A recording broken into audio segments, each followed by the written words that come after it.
MOP and properties of carboxylic acids. आता पहिल्यांदा RCH2OH 1 degree alcohol पासून त्याला माइल्ड ऑक्सिडायझिंग एजंट दिला तर RCHO तयार होतं अल्डिहाइड, आणि त्याच्यावर स्ट्रॉंग ऑक्सिडायझिंग एजंट ऍक्ट केलं तर पुढे RCOOH होत आहे. इकडनं आपण हायड्रोजनला रिमूव्ह केलं म्हणून ऑक्सिडेशन, इथं ऑक्सिजनला पुढं अजून एक ऑक्सिजन ऍड केलं म्हणून ऑक्सिडेशन असं घ्यायचं. आणि तर डायरेक्टली आपण स्ट्रॉंग ऑक्सिडायझिंग एजंट हे टाकून पण RCOOH आपण फॉर्म करू शकतो. RCOOH. Second, from Grignard reagent RMgX, ह्याच्यावर CO2 आणि H+ हे ऍक्ट केलं. CO2 मध्ये कसं असतं, हे C डबल बॉन्ड O आहे आणि ह्याला फक्त वेगळ्या पद्धतीने लिहितो, हे जरा असं लिहितो. आता इथं R निगेटिव्ह न्यूक्लिओफाईल म्हणून ऍक्ट करते. इथं ऍक्ट केल्यानंतर ह्याच्यासोबत बॉन्ड, हे बॉन्ड तुटला आणि इकडे OH, मग इथं RC डबल बॉन्ड O आणि OH, RCOOH असं फॉर्म होत आहे.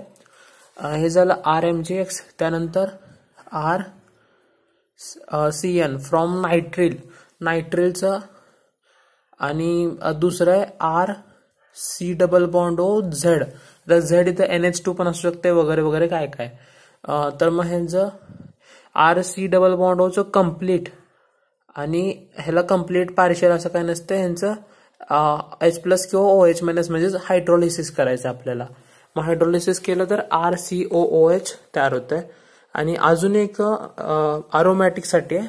अरोमॅटिक मध्ये हे आपलं बेन्झिन रिंग, याच्यावरती हे CH समजायचं. समजा इथं R आहे, इकडं R' आहे, इथं काय काशी ना RR', पुढं अल्कलाइन KMnO4 KOH आणि H+. हे जेव्हा येईल तेव्हा हे RR' उडवून लावायचं डायरेक्ट हे बेन्झिन रिंग, आणि वरती COOH आणि प्रोडक्ट CO2 + H2O हे फॉर्म होतं. ह्या रिॲक्शनचं नेहमी सगळे आन्सर बेन्झोइक ऍसिड्स असतात.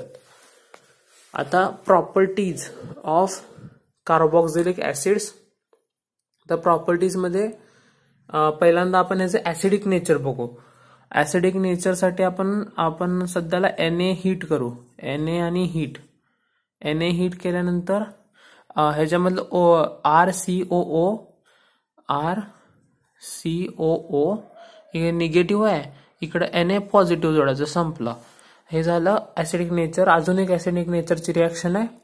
आपण अल्कोहोलची रिॲक्शन, ते 4 रिॲक्शन्स होते PX3 सोबत. इथं PCl3, नंतर PX5 म्हणजे इथं PCl5 घेतो, आणि SOCl2 पायरिडिन डार्झन सरवाळी रिॲक्शन. याच्यामध्ये आपण OH काढून Cl लावतो, तो सेम करायचा. RC डबल बॉन्ड O, इकडे OH होतं त्याच्याऐवजी Cl, हे असं ऍसिड क्लोराइड तयार होत आहे. आता पुढचे दोन अनहायड्राइड फॉर्मेशन आणि इस्टरिफिकेशन. अनहायड्राइड फॉर्मेशन म्हणजे काय असते, अनहायड्राइड म्हणजे हायड्राइड म्हणजे वॉटरला काढून टाकायचं. मग काढून टाकण्यासाठी आपल्याला P2O5 किंवा P4O10 ह्यांच्या प्रेझेन्समध्ये हीट करायचं. नाहीतर दुसरी मेथड कॉन्सन्ट्रेटेड H2SO4 घ्यायचं, ते चांगलं अनहायड्रेट फॉर्मेशन करतं, डिहायड्रेटिंग एजंट आहे. मग आता एक मोलमधनं OH काढायचं, दुसऱ्या मोलमधनं H काढायचं. RC डबल बॉन्ड O हे OH होतं, आणि इकडं आता H लिहितो. H हे O, हे C डबल बॉन्ड O, आणि इकडं R, इकडनं OH आणि इकडनं H काढला तर फॉर्म झालं पुढं RC डबल बॉन्ड O मध्ये आलं C डबल बॉन्ड O आणि परत R.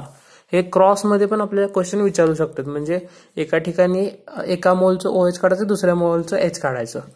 आता दुसरं इस्टरिफिकेशन मध्ये आता हे R'OH त्यांनी देतात, पुढे त्याचं H+ सेम करायचं, एकाचं H काढायचं, ह्याचं ऍसिडचं OH काढायचं. ऍसिड H देते म्हणून त्याचं OH काढायचं, आणि अल्कोहोल कडे OH असते म्हणून त्याचं H काढायचं. असं करून इथं एनहायड्रेट फॉर्म होते, RC double bond oh sorry आणि OR डॅश असं तयार होतं. हे झालं पहिल्यांदा 2 ऍसिडिक नेचर. ऍसिडिक नेचर झाल्यानंतर एनहायड्राइड फॉर्मेशन, एनहायड्राइड आणि स्टरिफिकेशन. आता रिडक्शन रिॲक्शन कडे येऊ. आपण RCH2OH ला घेतलं, नंतर माइल्ड ऑक्सिडायझिंग करून RCHO, मग स्ट्रॉंग ऑक्सिडायझिंग करून RCOOH ला पोहोचलो. आता रिडक्शन रिॲक्शन मध्ये रिडक्शन RCOOH चं कार्बोक्सिलिकचं फक्त LAH करतं, SBH आणि H2 कॅटलिस्ट करत नाही. आणि ह्याचं RCH2OH हे फॉर्म करतं. आणि एक सिलेक्टिव्ह रिड्युसिंग एजंट आहे B2H6.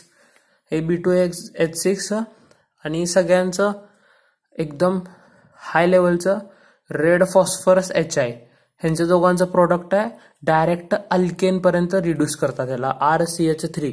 याच्यामध्ये ऍडिशन ऑफ हायड्रोजन होतं म्हणून याला रिडक्शन म्हणतात. हे झाले 3 रिडक्शन रिॲक्शन. तर रिडक्शन रिॲक्शन नंतर पुढं सोडा लाईम डिकार्बॉक्सिलेशन. सोडा लाईम NaOH आणि CaO आणि ह्याला हिट करायचं. डिकार्बॉक्सिलेशन म्हणजे कार्बनचं रिमूव्हल, डिकार्बॉक्सी. मग हे C जे आहे ते रिमूव्ह होतं आणि डायरेक्टली फॉर्म होतं R. मग इथं आता COOH ला काढून H आणलं, H आणलं म्हणजे R तयार झालं. आता हे सोडा लाईम डिकार्बॉक्सिलेशन झालं. आता कोलबेज इलेक्ट्रोलायसिस. कोलबेज इलेक्ट्रोलायसिस केल्यानंतर कपलिंग रिॲक्शन होती RR. क्रॉस कपलिंग रिॲक्शन्स पण असतात, ते पण 11वीत झालेले आहेत. हे झालं.